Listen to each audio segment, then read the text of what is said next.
يا بنتي، انت عارفة أسد باشا هيتجوز مين؟ اه يا اختي، عرفت الخبر. متذاع في كل حتة. انا مش عارفة ازاي بصلها دي. معرفش والله، دي تخينة ومقرفة بس عيونها زرق جمال قوي. زرق ايه وبتاع ايه دلوقتي؟ ده بدل ما يبص البنت زي قمر كده. يا شيخة تنيلي. كانت بتسمع الكلام ده وهي عارفة انهم بيتكلموا عليها. واحدة تخينة ومفيش حاجة بتيجي على مقاسها. ازاي تبقى مرات أسد باشا اللي بنات الدنيا هتموت ويبصلها؟ شاب رياضي وناجح جدا في شغله وأمور قوي، بس الظروف اللي خلته يتجبر عليها. مروان. نعم يا جدو. اعمل حسابك انت وولد عمك بالليل، هيبقى في اجتماع عائلي. بس يا جدو. ما بسش، يلا امشي. محدش يقدر يرفض له طلب. هو اللي مربي كل أحفاده. أما بالنسبة لولاده فكان عنده 3 أولاد. 2 ماتوا وكان لسه أحفاده صغيرين، وواحد سافر هو ومراته وساب عياله. عنده أحفاد كتير. كان ساعات بيبقى قاسي عليهم وساعات بيبقى طيب، بس في النهاية بيحبهم كلهم. عنده بدر وأسد وتسنيم، ودول باباهم ميت، ومروان وكرمة اللي باباهم ومامتهم سابوهم وسافروا، وأخيرا محمد وخديجة توأم عندهم 15 سنة، ودول باباهم ومامتهم ميتين برضو، ودول أصغر أحفاد للجد. كان في حاجة يا جدي؟ اه. خير. قريبتي كان عندها حفيدة، وهي وحيدة وهتيجي تعيش معانا هنا. تنور يا جدي، بس الرجالة الكتير اللي انت شايفها دي ايه نظامها؟ ما هو عشان كده انا عارف انكم ولاد عم واخوات، مش هتعملوا حاجة، بس بصفتها غريبة فلازم تتجوز واحد فيكم. في مكالمة شغل جت، أنا قايم. اقعد يا أسد. حاضر يا جدي. البنت مؤدبة ومحترمة، واحد فيكم انتوا التلاتة هيتجوزها. وكان بيشاور على مروان وبدر وأسد. ولأني بعتمد اعتماد كلي على أسد، فهتقابلها بكرة. عجبتك معجبتكش هتتجوزها. بس أنا مش عايزة أتجوز يا جدي. من امتى أنا بيترفض لي طلب؟ لو انتوا فاكرين اني كبرت فخلاص مش هقدر امشيكم عدل ومش هتسمعوا كلامي فانسوا. هتفضلوا تسمعوا كلامي طول العمر، فاهمين؟ المقابلة بكرة الساعة 8. يلا كل واحد يروح على اوضته. نفدت يا ابن المحظوظة. تستاهلوا.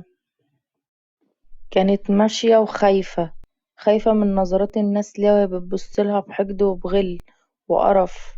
ازاي تتجوز واحد زي ده؟ راحت عند مطعم وطلبت أكل يكفي أكتر من شخصين. أما بتكون متضايقة بتاكل لأن هي شايفة إنها بتهرب من العالم بالأكل. قدمناها الجرسون الأكل، وأول ما بصلها استغرب، وبدأ الجرسون يتكلم هو وصاحبه. شفت البت دي؟ اه يا اخويا، بتاكل بس ومن رغم كده أسد باشا هيتجوزها. أنا مش عارف ايه ده الصراحة. عدى اليوم، مش اليوم بس، لا عدى اسبوع، والمفروض هتلم هدومها فكانت بتغسل هدوم عندها، وهتمشي من الشقة الإيجار اللي أصلا مش عارفة تدفع فلوسها بسبب إنها مش عارفة تشتغل بسبب وزنها، وبتصرف من فلوس جدتها اللي سايبها لها. هيتكتب كتابها على أسد خلاص، وكانت خايفة من رد فعله أو هيعمل معاها ايه. دخلت الفيلا وشافت أسد وهو بيتمرن بغضب في الجنينة، وبصت على نفسها قد ايه هي وحشة وهو حلو. ازاي هتتجوز ده وتعيش معاه بالمنظر اللي هي فيه ووزنها ده؟ اهلا يا بنتي. اهلا يا جدو. يلا ادخلي يا بنتي. اتكتب كتابهم والجد ما سابهمش في حالهم، خلاهم يعيشوا في جناح لوحديهم زي اي زوج وزوجة. ادخلي في جحيم يا نور. زقها جامد، وقعت على الارض، وعرفت نور انها داخلة فعلا على جحيم. بس مش ذنبها انها جت هنا. هو في ايه؟ هتعرفي دلوقتي في ايه؟ بقى انا اتجبر عليكي على واحدة كل همها الاكل، مقرفة في شكلها. اعملي حسابك كل حاجة هتقوليها لجده هتبقى اني بعاملك كويس وكأي زوج وزوجة، ولا؟ حاضر. روحي غيري يلا غوري. انت ازاي يا جدي تعمل كده؟ عملت ايه ان شاء الله عشان تيجي تحاسبني يا سبدر؟ يا جدو احنا اتفقنا ان يبقى جواز على ورق عشان تبقى ليها سبب انها تعيش معانا، لكن انك تحوله لجواز حقيقي ده بره الاتفاق. هيحصل ايه يعني؟ يا جدي انت ما شفتش نظرة اسد ليها؟ كأنه هيقتلها والله. ولا هيعمل اي حاجة. وبعدين يا غبي مش احسن ما هو شبه المعنسين كده؟ معنسين يا جدي هو بنت. مش مهم. واصبر عليا شوية بس عشان قربت تتجوز. انا طالع انام. اهرب اهرب. كانت واقفة بتعمل شعرها استشوار، وافتكرت لما أسد راح الشقة عندها عشان يشوفها، وقال هي فين دي وايه الشقة المقرفة دي. جده قال له اسكت، ودخلت عليهم نور. أسد: مين دي؟ نور ردت بحزن: أنا نور. أسد رد بصدمة: دي اللي أنا هتجوزها؟ جده قال له اه. انتي مش شايفة نفسك اتجوزك أنا ازاي؟ ولا الناس هتقولي أصلا عليا؟ جده قال له أسد اسكت. وفاقت على صوت تخبيط أسد: اخلصي، ولا ناوية تنامي في الحمام؟ لا لا خلاص طالعة اهو. كل ده بتعملي ايه؟ هكون بعمل ايه يعني؟ طب يلا نامي. ولسه كانت رايحة تنام على السرير لكنه وقفها: انت اتهبلتي ولا ايه؟ ليه؟ نامي في الأرض.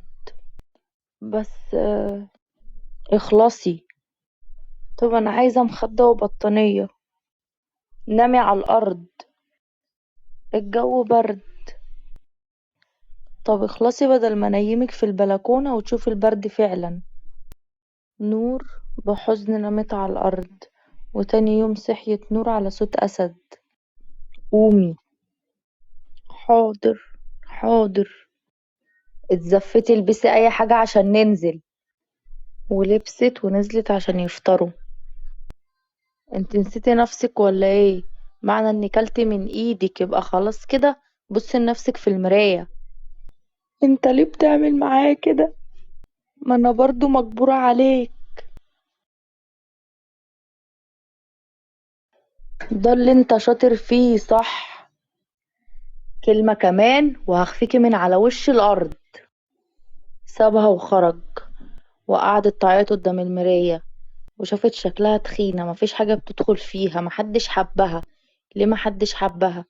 قعدت تبكي على شكلها، وبعدين مسحت دموعها. لأ، مش هستسلم. مش هيحصل. رجع أسد ولقاها نايمة ومش عاملة الأكل زي كل مرة، ومستنتهوش. بقى كده. ماشي يا نور. بقت مطنشاله خالص ومش عارف يمسك عليها غلطة. سمعت البنات ان في تلج بينزل، وبصت من الشباك لقيت تلج بينزل والجو ساقع جدا. اسد: عايزة ايه؟ الجو ساقع اوي يعني، ممكن تديني حتى بطانية؟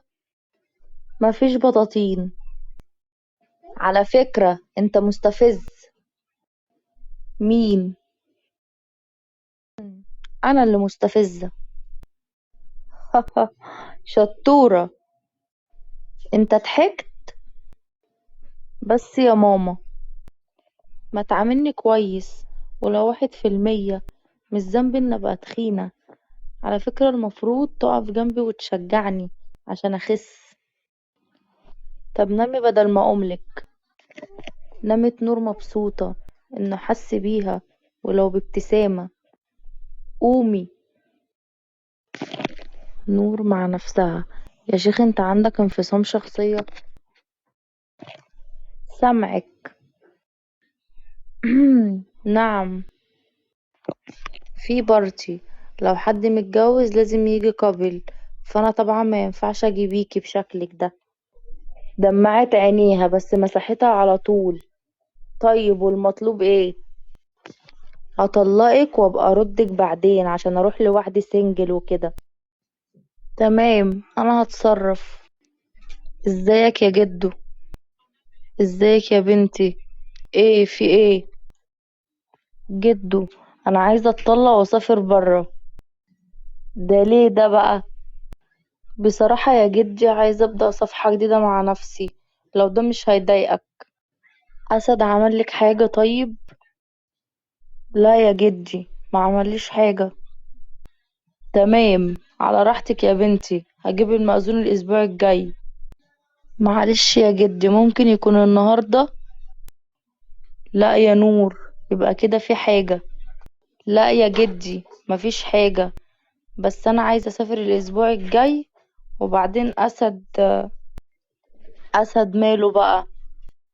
اسد عايز يروح حفله، ولانه متجوز لازم يروح معايا، وانا بصراحه هتكسف وكده. انت برضو ولا هو؟ لا لا انا.